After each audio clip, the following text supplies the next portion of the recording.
Hello friends, welcome back to our channel. সকাল থেকে বেলায় আমরা ঘুম থেকে উঠে 8টার ট্রেনে মেমারি থেকে চলে এলাম বর্ধমান স্টেশন।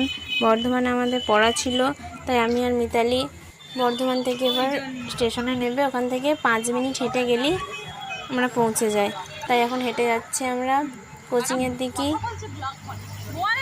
আমরা ট্রেনেতেই আমাদের ঠিক হলো যে আমরা কোচিং করে 2টো ক্লাস থাকে, ক্লাস করে আমরা একটা জায়গায় যাব, সেটাই। তাই আমরা স্টেশনে নেবেই তারপরে আমরা ভিডিওটা স্টার্ট করলাম।